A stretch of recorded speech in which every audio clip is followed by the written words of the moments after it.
দেখেন, আপনি যদি কোনো প্রতিষ্ঠানের ভ্যাট কর্মকর্তা হয়ে থাকেন অথবা আপনি যদি কনসালটেন্ট হন, তাহলে আপনার প্রথম কাজ 1 তারিখ থেকে পুরো মাসে যত আমদানি করছেন বা লোকালি যা ক্রয় করছেন, তাহলে এইগুলো আপনাকে সব কি করতে হবে, সব আপনাকে আপনার খাতায় লিপিবদ্ধ করতে হবে। রেয়াতি প্রতিষ্ঠান হলে পূর্ববর্তী 6 মাসের কোনো ক্রয় বাদ করছে কিনা তা যাচাই করে আপনাকে দেখতে হবে। নতুন যদি কোনো সংযোজন থাকে তাহলে সেটা আপনাকে খাতায় লিখতে হবে। 6.1, 6.2 এবং 6.3 এইগুলো সমস্ত কার্যক্রম ইস্যু করতে হবে।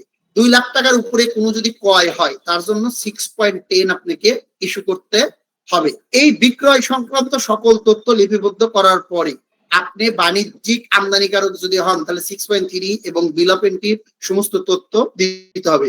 উৎস কর্তনকারী সত্তা হলে উৎস কর্তনের সবকিছু আপনাকে জমা দিতে হবে। এইগুলো জমা দেওয়ার পরে আপনি 6.6 আপনার টাকা যদি কেউ কাটে তাহলে তার থেকে 6.6 সংগ্রহ করতে হবে। করার পরে মাসিক যে প্রতিবেদন করবে 9.1 এটা তখন তৈরি করতে হবে।